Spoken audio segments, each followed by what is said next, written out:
furaha shanaad ha cabsanin, waayo cabsidu waa wax ku xanibayo oo ka hor istaagayo oo aad ficil sameyn la'aan tahay oo aad la dhaqaaq la'aan tahay.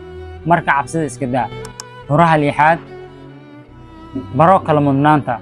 Haddii ay ku taalo shaqo iyo ciyaar, marka hore qabo shaqada ku taalo kadib ciyaarta u soo laabo, ama howlaha si u kala muhiimsan yihiin u kala qabo. Furaha toddobaad ku adkeysiga. Ku adkayso waxaad qabanayso ama hawsha aad rabto inaad ka guul gaarto ama hadafka adiga aad degsatay oo aad rabto inaad ka guul gaarto ku adkayso. Furaha sideedaad qabo marka hore shaqooyinka adag. Haddii ay ku yaalaan shaqooyin adag iyo shaqooyin fudud, marka hore kuwa adag qabo, waayo kuwa fudud waxay daryeeli doonaan naftaada. Furaha sagaalaad go'aanso farxadaada. Farxadaada adiga abuuran kara, adiga samaysan kara. Ha ku xirin farxadaada lacag ama qof bini'aadam ah, ha ku xirin farxadaada adiga abuuro. furaha ugu dambeeya ee furaha tobanaad, wax walba aad qabanayso ama ficil walba aad samaynayso wuxuu dirayaa fariin. Marka fariinta aad rabto inaad adduunka u dirto, adiga go'aanso.